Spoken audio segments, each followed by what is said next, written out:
Сәлем, менің каналыма қош келдіңіздер. Әдеттегідей сіздермен видеомды бастаймын. Қазір бірінші сіздерге өзімнің Pinduoduoдан алған төсек жаймаларын көрсеткім келіп отыр. Сапасы мен ойлағаннан онша емес болып шықты. Негізінде сатушы өте жақсы деп мақтап сатқан, бірақ келгенде менің көңілімнен шықпады. Қазір сіздерге көрсетейін. Бұл жерде 2 адамдық төсек жабындылары, 2 жастыққа арналған кәдімгі қарапайым жайма және көрпе қабы. Негізі сатушының айтуы бойынша 100% мақтадан жасалған делінген, бірақ мен бірден ашып көргенде синтетика екенін байқадым. 100% синтетика емес, аздап мақта араласқан, бірақ ондай сапасы керемет деп айта алмаймын. Қазір сіздерге төсекке жауып көрсетейін.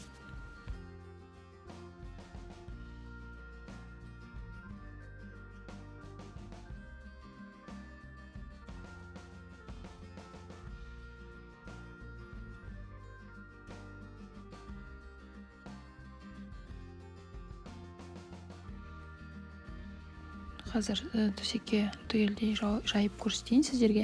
Мына менің өзімнің негізі жаймам, олар 100% мақтадан жасалған. Сапасы өте жақсы, бірақ ескіргеннен кейін жаңасын алайық деп шешкенбіз. Бірақ жаңасы менің көңілімнен шықпады.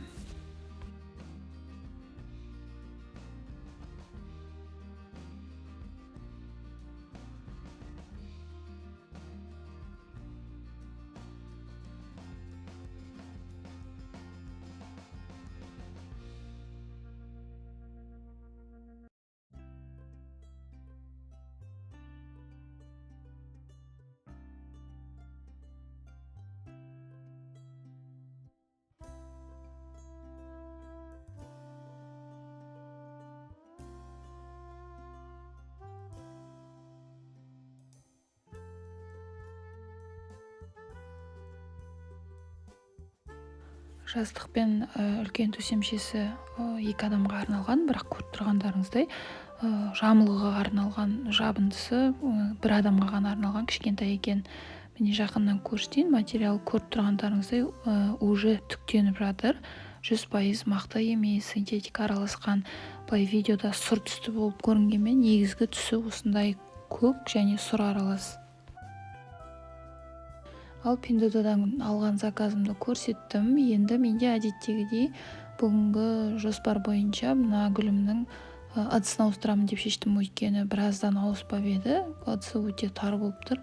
Астыңғы жапырақтары сарғайып бастап жатыр. Сондықтан жаңа ыдысқа үлкендеу жаңа топыраққа саламын деп шештім.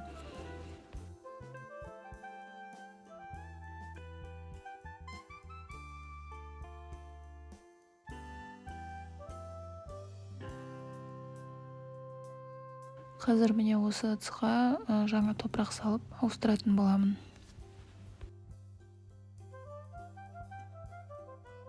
Тамырының жағдайы өте жақсы болғандықтан мен тек перевалочный вариантпен жаңа топырақ салдым да ыдысқа аздап соны бұрынғы топырағымен осылайынша аудара салдым.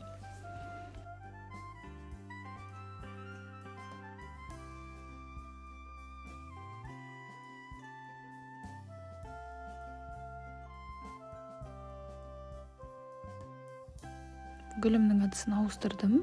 Енді мына жерін көріп тұрғандарыңыздай кішкене қисықтау өскен екен. Соны түзеп мына жерге таяқша тығып, осылайынша қазір байлап қоятын боламын. Сонда гүл ары қарай ұзыннан түзу өсетін болады.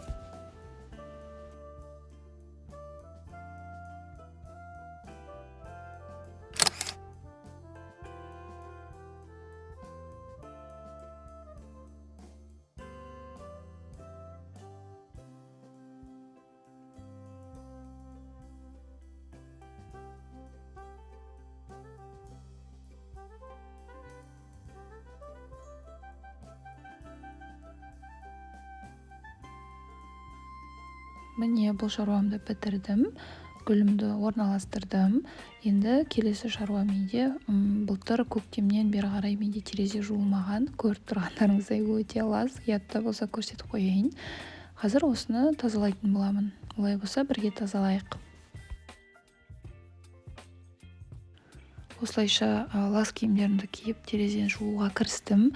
Терезе жууға ешқандай терезе жуғыш құрылғы ештеңе пайдаланбаймын деп шештім. Тек жай ғана ыдыс жуғыш көпіртетін араластырып суға сонымен бір жуып шықтым. Терезе сонда тап-таза болып шықты, және қарапайым сумен қайтадан таза сумен жуып шықтым. Сонда терезем тап-таза болып шыға келді. Ешқандай ағартқыш, тазартқыш заттар басқа қолданбадым.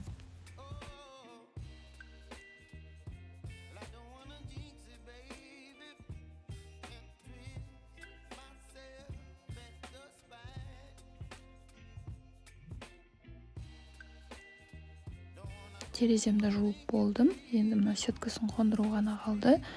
Бүгінге жоспарланған жұмыстарымның барлығын бітірдім. Менімен болғандарыңызға көп рахмет. Видео ұнаса мені қолдап лайк басып каналға тіркелуді ұмытпаңыздар. Рахмет, сау болыңыздар.